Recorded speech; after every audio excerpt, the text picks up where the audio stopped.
నీట్గా పెట్టేది కాదుగా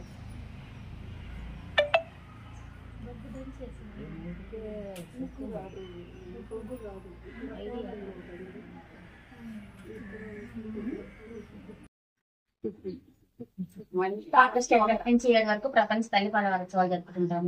సంవత్సరం మనం అందరం చేసుకుంటామన్నాము. ఈ రోజు లాస్ట్ రోజు.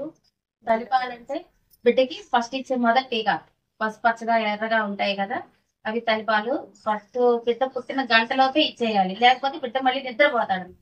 వాడు నిద్రపోతే మళ్ళీ పాలు ఇవ్వడానికి తొందరగా లేవరు కదా, చిన్నపిల్లలకు ఎక్కువసేపు నిద్రపోతారు. అవి ఇస్తే పిల్లలకి అవి వ్యాధి నిరోధకంగా ఉంటాయి. పిల్లడు బ్రతికినంత కాలం అవి ఎంతో అంత ఇదిగా పనిచేస్తాయి అన్నమాట. తల్లిపాలు ఇవ్వాలి, చిరుధాన్యాలు ఇవన్నీ. తల్లి మంచి అవిదిన కూడదు ఇదిన కూడదు, తల్లికి అవి ఏం చేయకుండా మీరు మంచిగా తల్లిని పుష్టిగా చూసుకుంటే బిడ్డ అంత ఆరోగ్యంగా ఉంటారు.